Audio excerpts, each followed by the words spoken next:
Hey guys, welcome back to Triple F Shooting.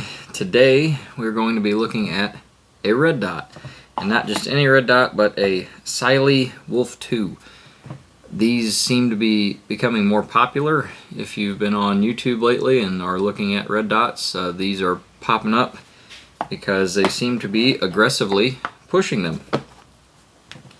So far, this will just be an initial review. I've only got around 800 rounds on this thing and have done some kind of, mild torture to it. And it is handled really well. The thing is fairly lightweight. It's about the footprint of an RMR. It seems to be quite durable. We'll get into that. I like the controls. I like the battery cap placement, all that good stuff. So let's get into it.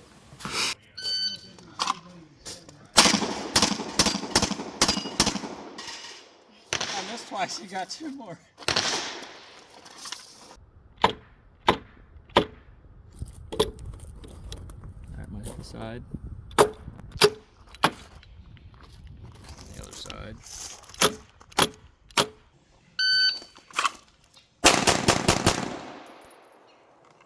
2.4. Yeah. Don't take it live anymore.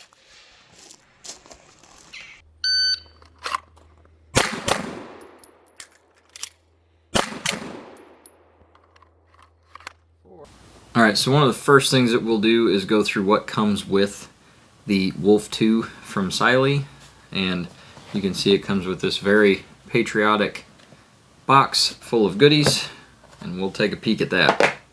Alright guys, so really quick we're going to look at what you get with the Cyelee Wolf 2. I'm sure I'm maybe not pronouncing that as well as I could be, but this is the red dot, not green or any other. So, open it up. I have opened this box before. This is not like a virgin unboxing or anything like that, so don't get too uptight. So a couple of tools. You get the cutest little screwdriver you ever saw, which is just adorable and handy. You get a torque wrench, which was the correct size for the mounting screws used. You get quite a bit of troubleshooting information, just in case. So this is basically information on if you are having trouble with zeroing, different zeroings you could use. This card has to deal with the mounting screws itself, or themselves, and then when you are actually sighting in what you are going to get when you make certain adjustments. A cute little sticker for your safe or whatever you want to put that on, and your manual that goes through all the goodies. We are not going to dig into that too hard. You also get, I did not use it because I had the supplied cutest screwdriver in the world, but you also get a basically screwdriver Allen wrench kind of setup. So larger flat on this side, very much smaller flat on that side. You get the obligatory lens wipe. One very nice thing about the Optic is you get multiple sets of mounting screws for different gun setups. They tell you what they are right on the top. So I looked up, I was using Glock 34 with an MOS, looked up the thread pitch on that, and chose my screws accordingly. Okay, you also, I get buried, get another torque wrench. Got plenty of extra stuff. That one is most likely for the extra mount. Here is the Optic itself. It is all aluminum body, battery cap on top, adjustments that are well recessed so you are not going to adjust them accidentally. You have your adjustment brightness buttons on the side, just a flat bottom. We'll get more into that in a second. And you get a pick rail mount. I left it in the bag because I did not ever intend to mount it. That would be a really neat thing if you had, like, let's say a Ruger Mark IV or something like that, one of the lightweight versions with rails all over it. You could very easily mount that up. And a dry pack down on the bottom where you can't see it, but everything's dry. Yay. So the Optic itself will get nice and tight and focused. You can again see your adjustments. I think one of the nice parts about this optic is that the battery cap is accessible to you instead of having to take the optic off, change your battery out under the bottom, say like the RMR does, and then go back and re-zero afterward. Speaking of RMRs, that is what this particular optic is patterned after, so your RMR mounts are going to work for you. Let's go ahead and turn it on. See if I can get that. Okay, kinda, it's not gonna want to focus, but you can tell that it is the circle dot, so I have a 2 or 3 MOA dot in the middle. I think they actually say it's 3, and then I have somewhere around that 65 ring on the outside. There we go. So that 65 MOA ring, the farther away from you when you present the pistol, kind of the bigger it looks in the window, and the closer up it shrinks it up for you. So when you are at full presentation distance, that thing is huge. Again, let's see if I can get it on. For you, it's going to look really tiny no matter what I do here. But to my eye, when I get it at full presentation, it is taking up a great deal of the window. To turn the thing off, I'm going to hold the down button. And we are now off, so cool. Pretty easy to mess with. You do not have to turn it off all the time. It has shake awake, which is extremely nice. I prefer that on any red dot at this point, whether it's rifle or handgun. It's cool that when it's at rest, it's not doing anything, pick it up, and it comes on, and it does work really well. We'll get into more of the shooty aspects here in a minute. One thing I forgot to mention is the Wolf 2 also comes with a cover so that you can keep the thing safe when you're just tromping around or transporting it from place to place. So that is also in the box. But real quick, I guess we'll start from the beginning with it. I received the Optic from Cyelee, was basically sent an email through the channel asking if I would like to check it out, and it seemed to be a decent value kind of minded optic, and so far I'm pretty impressed. So there was no money exchanged or anything like that. I just got sent this to beat on. So neato, gang. But as I stated in the kind of unboxing portion, it comes with multiple different sets of screws, which is really cool because I don't have a ton of guns that accept optics, and the ones that I do are all set up for Delta Point Pros, so that wasn't going to be a thing. So I used this, which is my wife's Glock 34 with the MOS kit, and I believe the RMR is the number 2 plate. So that was fairly simple to pop screws off, put the number 2 plate on with the included screws and Loctite, and then use the correct thread pitch screws provided with the optic to mount that up. And it ended up sitting pretty low. You can see it in the video. Obviously doesn't sit low enough to use your standard iron sights, which almost no optic out of the box does, unless it's the newer Hollow Sun that doesn't have a standard battery. But sits plenty low, presents well. I did not have a ton of trouble shooting the thing. You'll have to excuse the drainage in my throat. But as far as mounting, they provide all the goodies, decent instructions if you've never done that before, plenty of tools to go along with what you're doing. So they make that part pretty easy for you. Once it was mounted, it was time to sight it in, and I use a very effective stance when it comes to shooting groups. So once we were doing that and using the cutest little screwdriver you ever saw, I actually got the thing sighted in fairly quickly. We just did that at about 15 yards if I remember correctly. No big deal.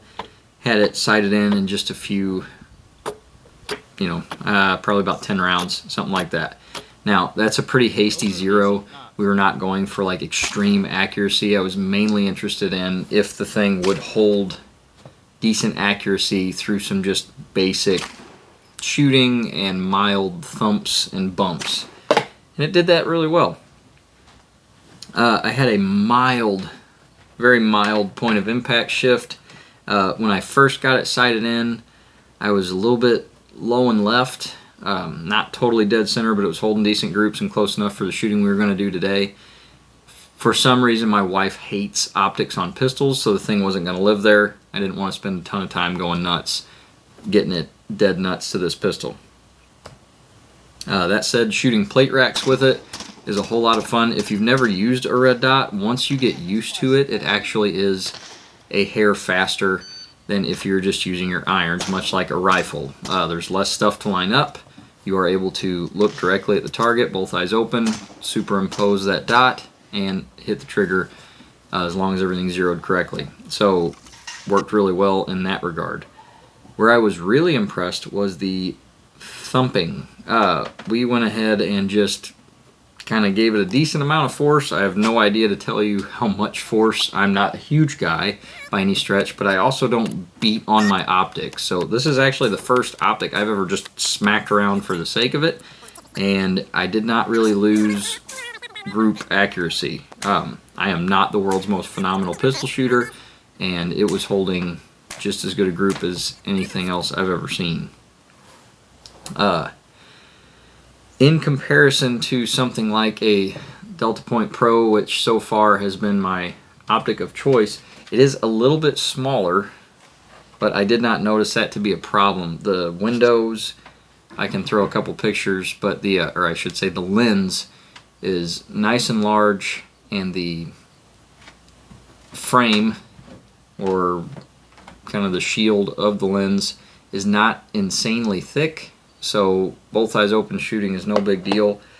I will say one thing that I was not a huge fan of, and this is complete opinion. I like just a dot. This is the 65 MOA like ring dot thing. And at full presentation with the pistol, you know, at full arm's length, like you're getting ready to shoot, the entire reticle seems to fill up a great deal of the window. Now, in thinking about that, that isn't necessarily the worst thing ever, especially if you're a newer shooter.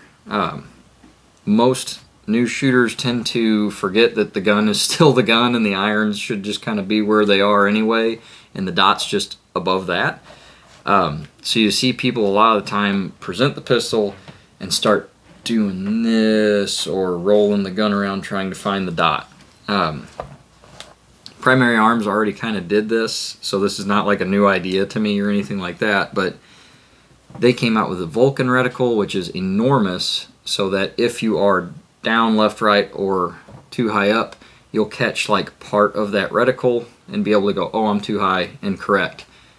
Because of the size of this circle dot, it works in a similar fashion. If you present the pistol with too much upward tilt, you can see part of the bottom of that reticle and bring it back to center. Same with left, right, or downward. So not the worst thing ever to have that larger reticle. That's just something I'm not a huge fan of. It's very busy and there's a lot going on.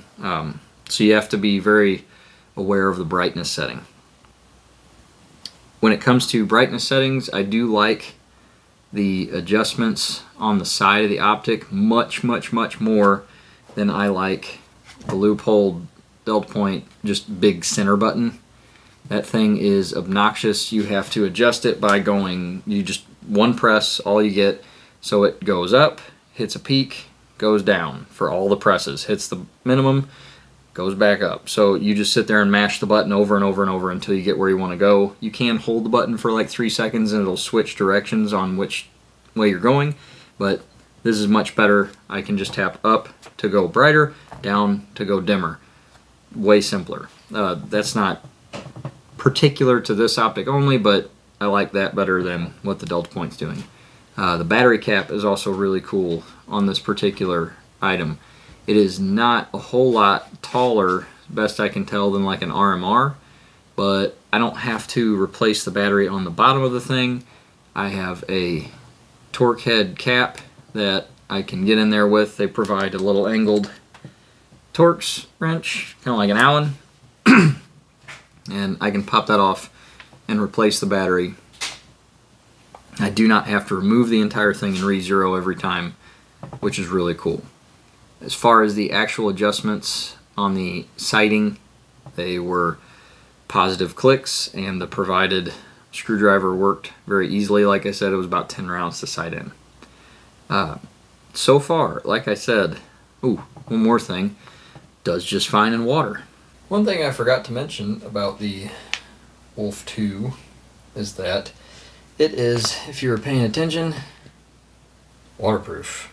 So I don't remember what IPX rating it is. I will throw that in here, but you can see there's already a little water. That's because I did this whole thing without actually having the camera working correctly. So, yep, we are a little bit wet, but for your sake, we will do it again. So you can see the Optic is on. I tend to keep a glass of water around when we're doing this kind of thing, so my voice don't get all scratchy. And there we go. Neat.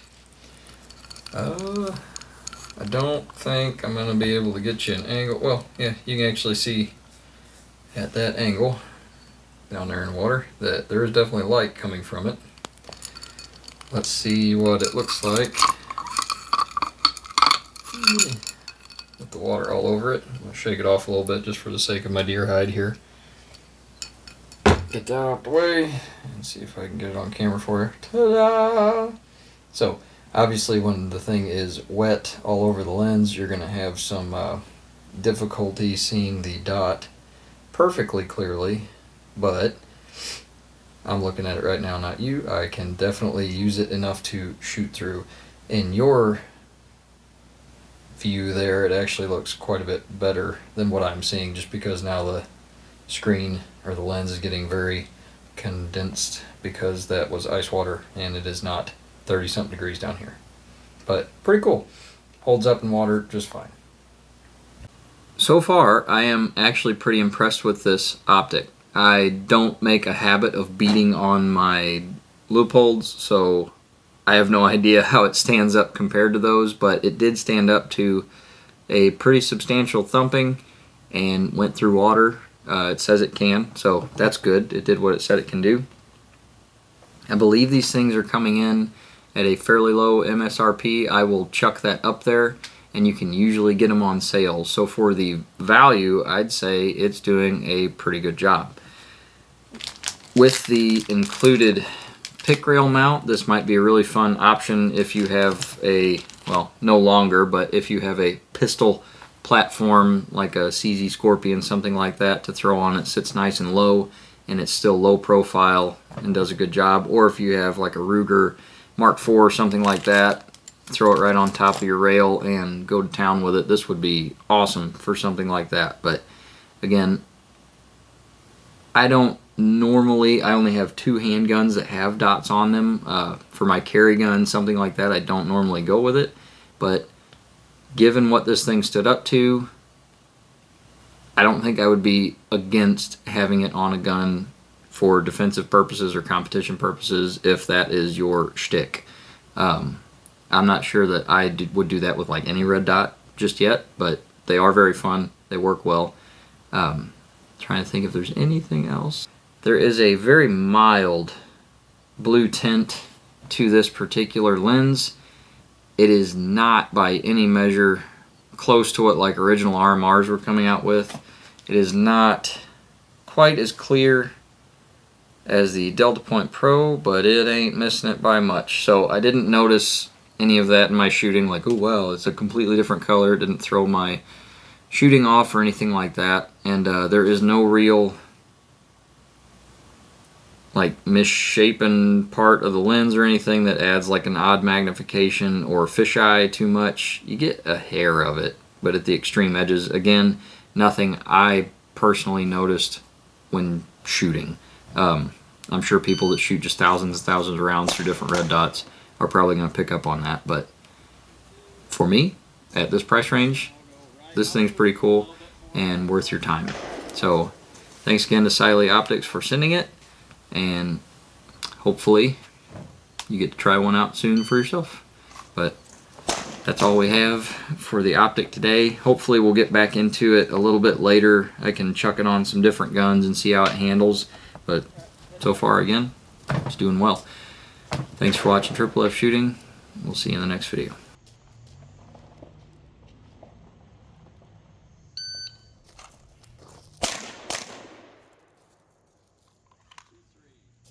Alright, and the exact. There we go. And Uncle Nathan, you using me as a video?